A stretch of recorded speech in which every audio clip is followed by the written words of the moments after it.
अस्सलाम वालेकुम स्टूडेंट, कैसे हैं आप? उम्मीद है कि आप सब खैरियत से होंगे। मैं आपकी 10th क्लास की उर्दू की टीचर मिस फातिमा। आज हम लोग पढ़ेंगे लेक्चर नंबर 20। लेक्चर नंबर 20 में हम लोगों ने पढ़ना है हिस्सा गज़ल। गज़ल है हमारी कि आदमी आदमी से मिलता है, यानी इंसान एक इंसान दूसरे इंसान से मिलता है। प्रीवियस लेक्चर में हम लोगों ने इसके अल्फाज मायनी, जुमले और सवालों के जवाबात और एक अशार की तशरीह की थी। अब हम लोग बाकी के अशार के बारे में डिस्कस करेंगे। अशार नंबर 2 है हमारा कि भूल जाता हूँ मैं सितम इसके, वो कुछ इस सादगी से मिलता है। यानी वो क्या मतलब है कि वो इतनी मासूमियत से मिलता है कि मैं इसका सितम या इसका कोई भी जुल्म किया होता है वो मैं इसका जुल्म जो है वो भूल जाता हूँ। मेरा महबूब मुझ पर बहुत जुल्म करता है। महबूब की तरफ से बहुत से बड़ा सितम जो होता है इसका ना मिलना होता है।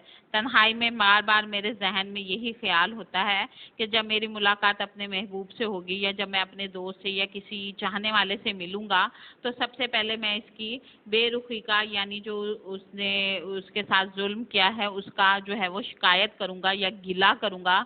उसके बाद उसकी जुदाई से गुजरे हुए पल जो हैं, जो उसकी जुदाई में उसने गुजारे हैं उसके बारे में डिस्कस करूंगा।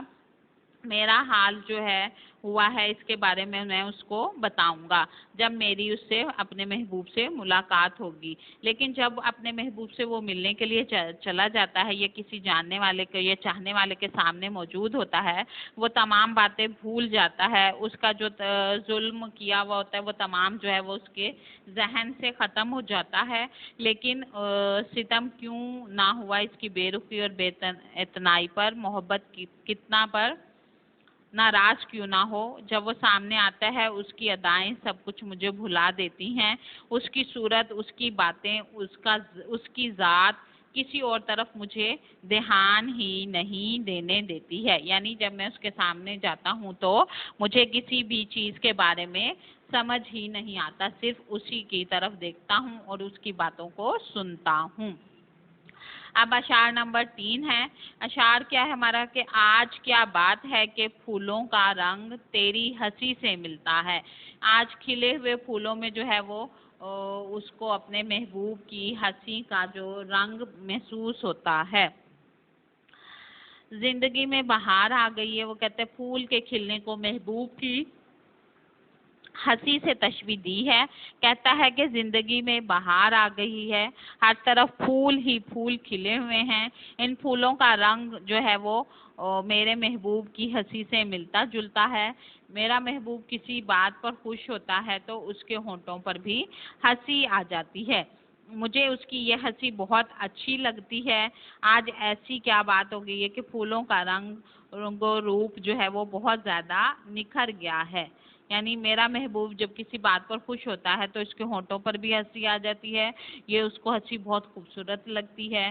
जैसे फूल यूँ मालूम होता है कि ये फूल ना खिले हों बल्कि मेरा जो वो चाहने वाला है वो बहुत मुस्कुराया हो, क्योंकि फूलों का खिलना मेरे महबूब की हंसी जैसा है। इस कैफियत को शायद क्या कहता है कि उंगली दबा के दांत में वो मुस्कुरा दिए, बस इतनी सी बात ने तूफान उठा दिए। यानी उसका इतना सा मुस्कुराना ही जो है वो अपने महबूब के दिल पर गजब ढा रहा होता है। आगे हम लोग पढ़ेंगे इसके अशार नंबर 4। अशार नंबर 4 क्या है कि सिलसिलाए फितनाए क़यामत का तेरी खुशकामती से मिलता है। यानी मेरे महबूब की जो कदो कामत है वो क़यामत की खूबसूरती से मिलती जुलती है। तशरीह क्या है कि तेरी खुशी कामती मेरे दिल पर गजब ढाती है। अब अपने महबूब की तारीफ बयान करते हुए कहता है कि किसी ने अपने महबूब के होठों की तारीफ की है तो वो अपने महबूब की जुल्फों पर बहुत ज़्यादा निसार यानी कुर्बान होता है और अपने महबूब की तारीफ में ज़मीन आसमान को एक कर देता है। यानी उसके दांतों को मोती समझना शुरू कर देता है। वो इतना खूबसूरत अपनी महबूब की खूबसूरती से बहुत ज़्यादा मुतासिर होता है कि क़यामत का दिन भी हंगामा खेज होगा, नफ्सा नफ्सी का आलम होगा, खुदा जो है वो बेहाल होगी, कुल के खुदा यानी इंसान जो है वो बेहाल हो गए होंगे, कुछ दिखाई नहीं देगा। خیال میں محبوب کا دل فریب سراپا دیکھ کر قیامت کا تاثر ذہن میں پیدا ہو جاتا ہے۔ محبوب کا دراز قد میرے دل میں قیامت برپا کر دیتا ہے۔ اپنے محبوب کا قد و قامت اور خوش ہونا ہی اس کو دل کو اتھل پھتل کر دیتا ہے، یعنی اس کا دل جو ہے بہت زیادہ خوش ہوتا ہے، اس پر ایک جیسے قیامت گزر رہی ہو۔ اسٹوڈنٹ، یہ تھا ہمارا آج کا لیکچر۔ امید ہے کہ آپ کو اچھے سے سمجھ میں آ گیا ہوگا۔ آپ نے اس لیکچر کو اچھے سے ریوائز کرنا ہے اور اس کا کوئی سالو کرنا ہے۔ اگر آپ کو ہمارے اس لیکچر میں سے کوئی بات سمجھ میں نہیں آئی ہے تو آپ اس کے بارے میں سوال کر سکتے ہیں۔